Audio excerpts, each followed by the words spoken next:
Well, I confess I'm also not very patient. I don't like to wait. And when I was married, my wife had said one of the best qualities I had was that I did not procrastinate. And she knew that because we had our first date, and 2 months later, we were engaged. 5 months later, their wedding bells were ringing. She was working in Chicago for a part of that time, so I played a role in securing the church. I went to the wedding events, the trade shows. I found the photographer, and I got a meal and a deal and all kinds of good stuff. So really, my impatience just isn't during this time of year, but it's really just how I'm wired. So I guess I can blame God for that, but yet I'm just not. If we make a decision, let's move forward, let's do it, let's get it done. And my guess is if you've worked with me here at the church, you have experienced that in one way or another.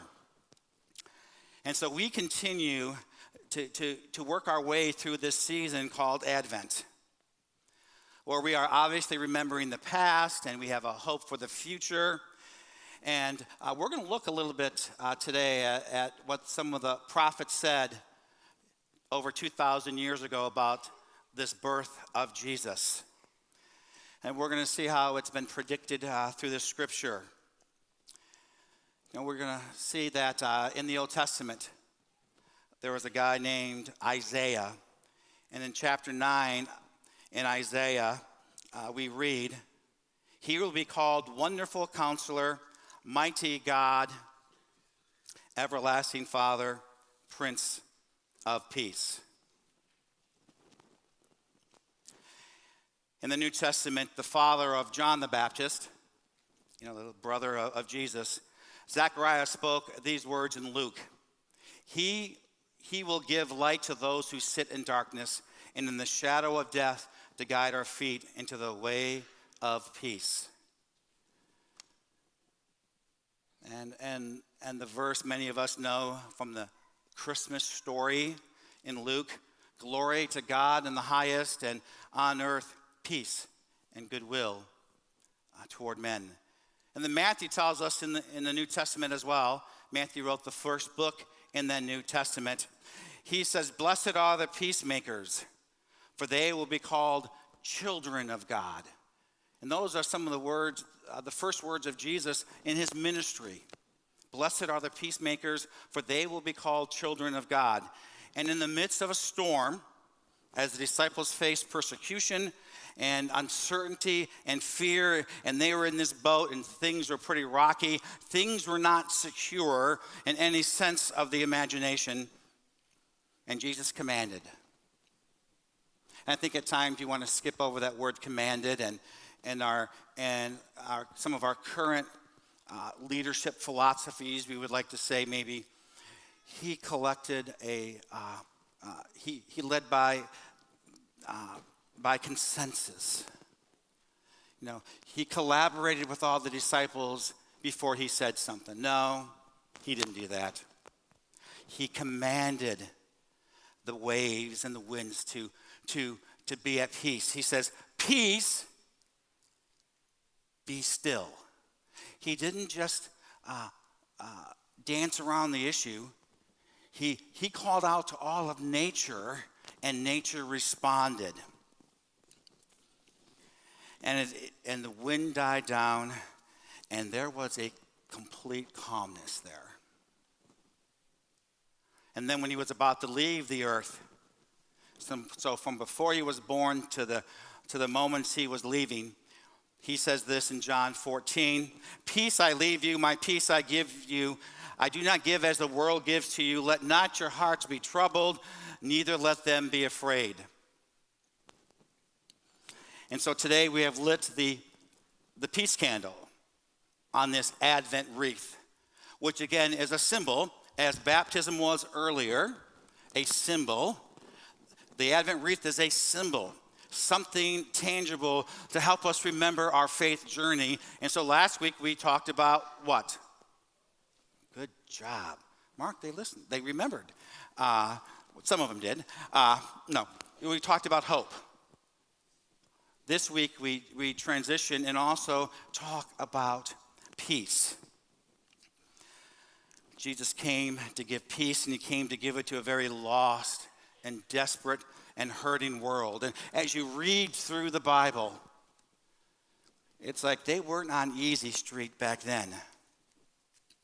And yet we live in a tension because we know what the angels said. You know, hark the herald angels sing. We know what they said. And yet, is there really peace? Do we really experience it in this world?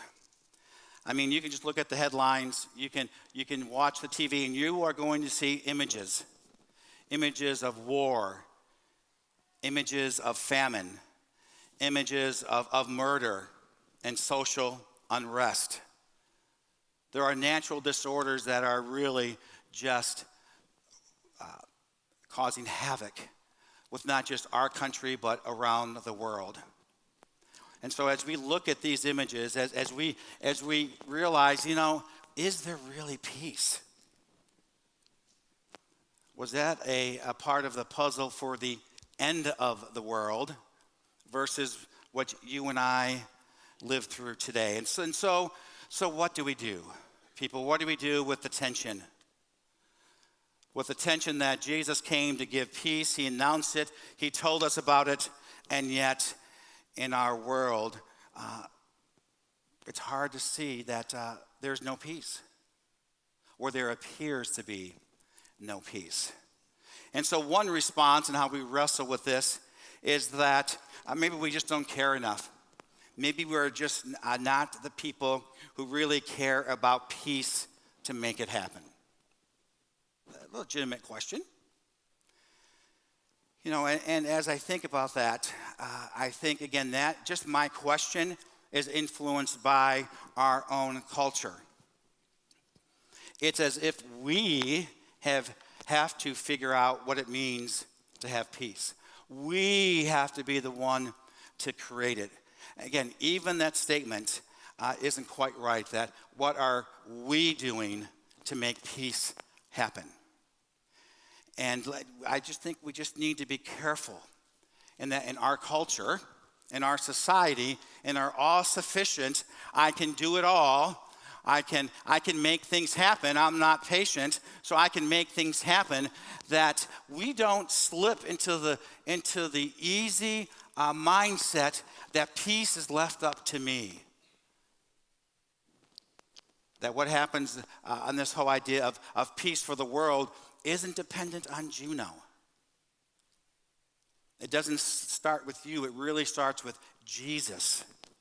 It all goes back to Jesus, people. Plenty of jokes about that in the church world. Every kid always answers Jesus, Jesus to every question. And there's some truth to that. And so peace, it really does start with Jesus.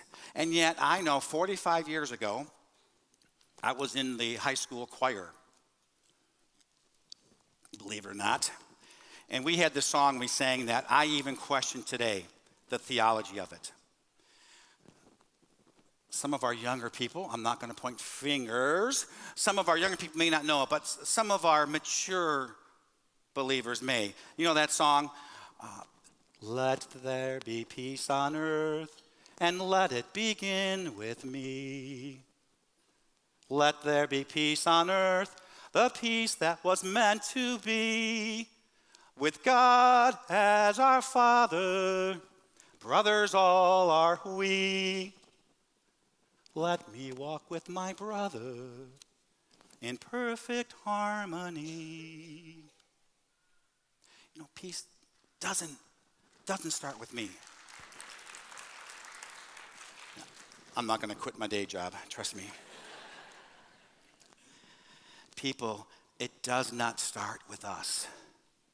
It really does go back to Jesus. I know we have some different ideas even about what does peace mean. Different interpretations, and in Scripture it's used differently. When Jesus calms the storm, when he says, peace be still, and the winds quieted down and everything was calm. So that's a definition of peace, calmness. But I'm certain there's just a lot of things that are going around in your mind on what is peace and what the Scripture says. So let's take a look at this short video that's going to help unpack that word peace for us in both the Old and the New Testament. So let's take a look at this. The word peace is common in most languages. People can talk about peace treaties or times of peace. It means the absence of war. And in the Bible, the word peace can refer to the absence of conflict, but it also points to the presence of something better in its place. In the Old Testament, the Hebrew word for peace is shalom. And in the New Testament, the Greek word is eirene. The most basic meaning of shalom is complete or whole. The word can refer to a stone that has a perfect, whole shape with no cracks. It can also refer to a completed stone wall that has no gaps and no missing bricks. Shalom refers to something that's complex with lots of pieces that's in a state of completeness, wholeness. It's like Job, who says his tents are in a state of shalom because he counted his flock and no animals are missing. This is why shalom can refer to a person's well-being. Like when David visited his brothers on the battlefield, he asked about their shalom. The core idea is that life is complex, full of moving parts and relationships and situations, and when any of these is out of alignment or missing, your shalom breaks down. Life is no longer whole, it needs to be restored. In fact, that's the basic meaning of shalom when you use it as a verb. To bring shalom literally means to make complete or restore. So Solomon brings shalom to the unfinished temple when he completes it. Or if your animal accidentally damages your neighbor's field, you shalom them by giving them a complete repayment for their loss. You take what's missing and you restore it to wholeness. The same goes for human relationships. In the book of Proverbs, to reconcile and heal a broken relationship is to bring shalom. And when rival kingdoms make shalom in the Bible, it doesn't just mean they stop fighting, it also means they start working together for each other's benefit. This state of shalom is what Israel's kings were supposed to cultivate, and it rarely happened. So the prophet Isaiah, he looked forward to a future king, a prince of shalom. And his reign would bring shalom with no end. A time when God would make a covenant of shalom with his people and make right all wrongs and heal all that's been broken. This is why Jesus' birth in the New Testament was announced as the arrival of eirene. Remember, that's the Greek word for peace. Jesus came to offer his peace to others, like when he said to his followers, "My peace I give to you all." The apostles claimed that Jesus made peace between messed up humans and God when he died and rose from the dead. The idea is that he restored to wholeness the broken relationship between humans and their creator. This is why the Apostle Paul can say Jesus himself is our eirene. He was the whole complete human that I am made to be but have failed to be. And now he gives me his life as a gift. And this means that Jesus' followers are now called to create peace. Paul instructed local churches to keep their unity through the bond of peace, which requires humility and patience and bearing with others in love. Becoming people of peace means participating in the life of Jesus, who reconciled all things in heaven and earth, restoring peace through his death and resurrection. So peace takes a lot of work, because it's not just the absence of conflict. True peace requires taking what's broken and restoring it to wholeness, whether it's in our lives, our relationships, or in our world. And that's the rich biblical concept of peace.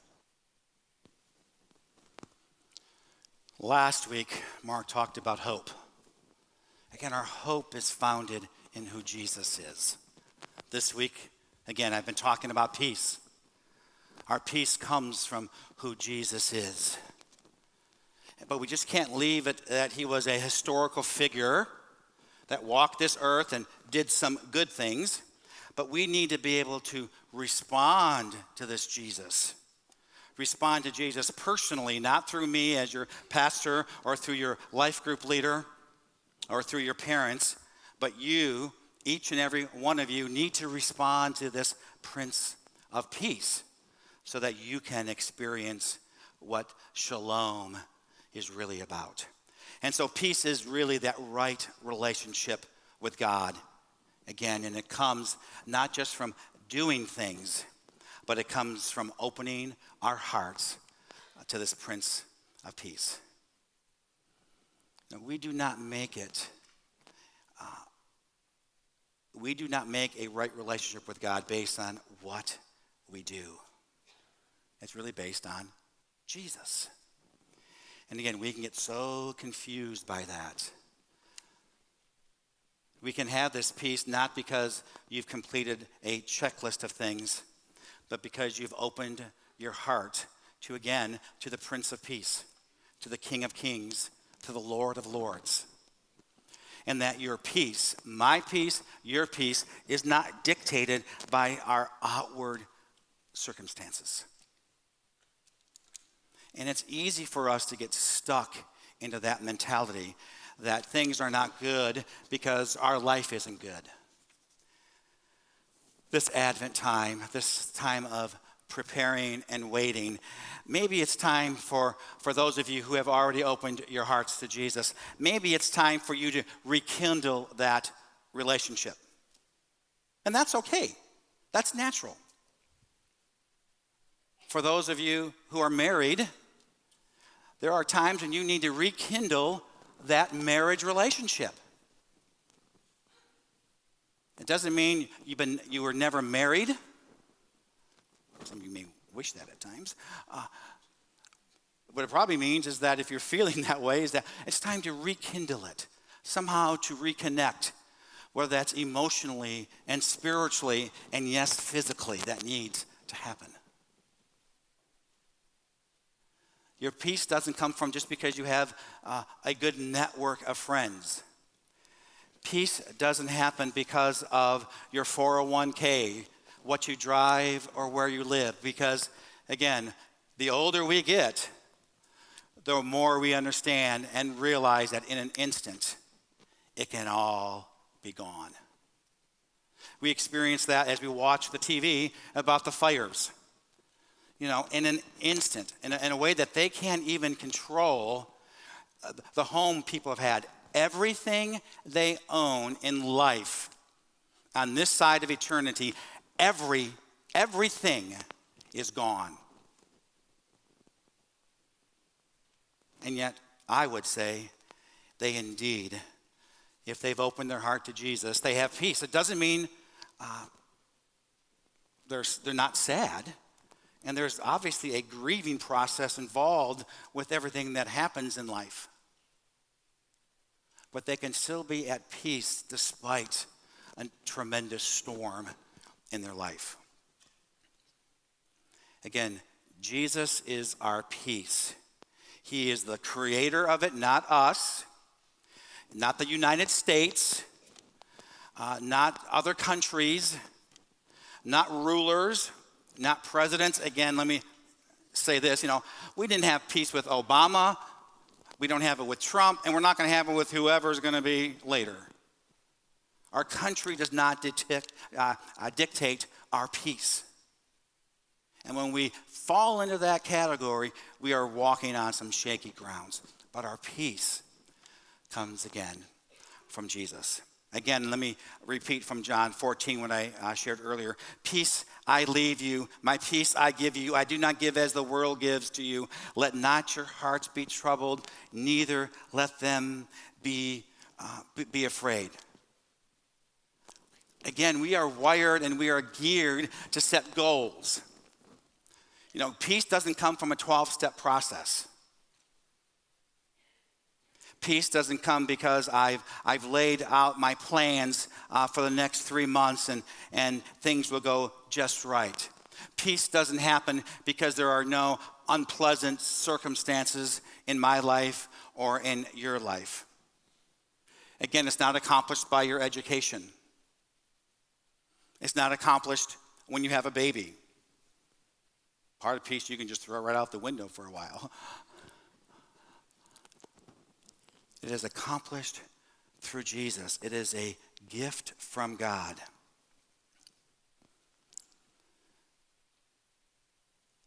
And the good news that we need to remember when it's easy for us during this season to focus on us, we need to remember that this peace isn't just for us, for people who love Jesus. He just doesn't qualify that it's only for those in this room today. So that's why we talk about being on mission. A few weeks ago, our call to worship and to be on mission, they really need to go together. And if all of your events are with people from the church doing church things in this next month or what's left of this Advent season, if you are never interacting with those who don't know Jesus, you need to pray that something changes. You need to pray that somehow, some way, in a natural way, that your schedule opens up. And maybe it's a conversation. Maybe you take somebody some cookies, your neighbors. But somehow, some way, you need to be praying, Lord, open the door for some communication. Open the door so that some people in my life just who don't know you, that I can actually interact with. Because being at peace doesn't mean you just hang around with a bunch of holy, churchy people.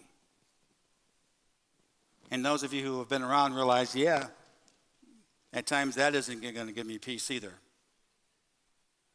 Sometimes we need a good heathen to hang out with. Mark's available for lunch? No. Okay, that wasn't scripted, so let me get back to my script here. Again, people, rather than thinking of Advent as a time of waiting, because most of us don't like to wait.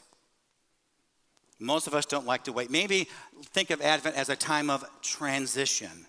I like that word better, too. To think of it as a time that we are thinking forward, a time to prepare for what is yet to come. And that is all as well a part of the promise of Jesus. And so in Isaiah, again, chapter 40, the prophet speaks to a transition and to a change. Their season of punishment had ended, and now was the time for restoration and renewal. I just love those two words. Restoration and renewal. And most of you who are hooked on, is it HGTV? You see the change. And you can't wait to the end of the show to see what was and what is. And that's the hope we talk about with Jesus. What was and what is. And so in Isaiah we read, comfort the people with this good news. The prophet says, go tell it on a mountain. And we just sang that. Go tell it on the mountain and shout it out for all to hear. And that is for all. That's not just your life group. That's just not the people in this room. That's just not your family who all love Jesus maybe. That's for all to hear. And again in 2 Peter chapter 3, verse 8, we read further reflection on this transition. 1,000 years is like a day with God. For those of us who are not patient, we don't like that. 1,000 years is like a day with God. And so therefore we have no choice but in this time of transition or in this time of waiting that we prepare again our hearts to receive the Prince of Peace. And again, that's what Advent is about, people. It's not about just what was, but it is about what is yet to come. And I think at times that our bodies, our minds, and our hearts, there's a homing pigeon inside of us, so to speak, an emotional one that says we always go back to the good things during this season of Advent. That's why when you hear, have yourself a merry little Christmas, many of us just emotionally kick back to wonderful, wonderful times with our families, with our kids, with our grandkids. And that's what this season does. And unfortunately, the commercial side of the Advent, I think, gets us stuck in what was. That's why for many people, they get stuck with what Christmas was years ago, with the family and with my spouse, and when everything was hunky-dory. And because my spouse is dead now, do I celebrate Christmas? Because my kids have gone off the beaten path, do I celebrate Christmas? Because the company got sold and I'm left without a job, do I still celebrate Christmas? And so we, as believers, we take this season of shopping, we call it Advent, because we need to be intentional not to get stuck in the past, but we have the hope of the future. And we have the Prince of Peace in our heart that, of course, we're going to grieve. Of course, you are going to have sad times. Of course, no Christmas is the same from one year to the next. But because the Prince of Peace is within us, we've opened our hearts to him. We can look forward to the future. We can look forward to that time where we can again be with all of our loved ones, when the world will appear to be right, and we can have that ultimate peace. But again, the irony is it's what was and what is yet to come, and we're in the middle of some very tough times, and yet we can still have peace. Because why? Because it all goes back to Jesus. It all goes back to that the King of Kings, the Lord of Lords, the creator of all humanity, loves me and is in my heart, and he will give me the peace I need to get me through those circumstances. But we're human, and we all like to have a pity party at times. And so maybe during this week, as we think about peace, we think about ways to experience peace and from a new perspective. Or we need to be reminded that, of course, you know that peace isn't derived by a smoothness in life. The ultimate peace, the shalom, the deepest peace possible, is not created by anything external, but it starts within. So that's why we often talk about transformation here. And that it's not just the external by doing some things, or it's not just by being in yet another Bible study, but it's opening your heart to God to transform you. So all this head knowledge changes your heart, and we become a people on mission. And as we do that more and more, we will see that the Spirit of God is moving through us to be a light to our community. And indeed, at times, it is really easier said than done. And at this season, if you still send out Christmas cards, which many of us don't, but there was one when I was growing up that, I think it was in college, that I think I bought them all at 75% after Christmas when my mom was around, and it was, peace is not a season, it's a lifestyle. And I would have to put one more tagline, and it starts with Jesus. And so as we go through the week, as you go through your week, both the good and the rough times, let us remember that we are, a child of God. The Prince of Peace has started that peace movement within us. And if by chance you're here as a guest and you're thinking, nope, that isn't me, talk with whoever you came with. If you want to have a further discussion, come over here by the organ on this side and talk with one of our prayer team people who would love to answer some questions and to pray with you. Let me pray. Again, Lord, for your presence here, thank you. Thank you that your peace has wiped away our sins, and that your peace of forgiveness is alive in us. And so help us, Lord, to extend that to others, to extend your love, your grace, and maybe even our forgiveness to them, so that they may see you in a new perspective. And God's people said, we're going to continue our response time, or our time of worship, with a response time. And this is a time when you'll be able to come up here or go to the back, or someone will meet you at your seat if you'd like to take communion. Take a piece of the bread, dip it into the cup, to be reminded of the peace of Christ, that because of his sacrifice, we have peace today. Maybe you need to light a candle to remind you again that the light of peace needs to penetrate a dark area in your life, in the life of a loved one, or maybe in a situation. You can go back to the cross back here where we have a table, and we have little ornaments for you. If you'd like to write on these, maybe it's where do you need to feel peace? And you can leave it there, or you can take it out to the prayer garden where we've posted a half a dozen prayers of peace for this Christmas season. Last week they were prayers of hope. This week they're prayers of peace, and next week it'll be prayers of joy.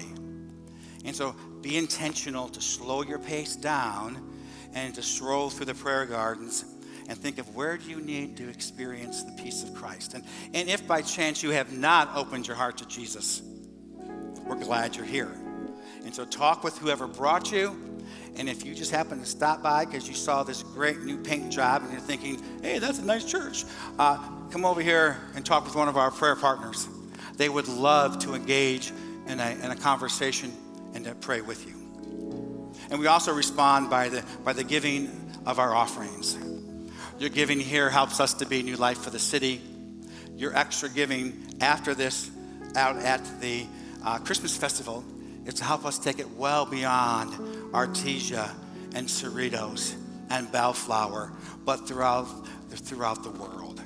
And so again, we invite you to come out there, even as part of your response, to allow God to use you to be a blessing. And so I invite the ushers to come forward to receive your offerings so that we may be New Life for the City.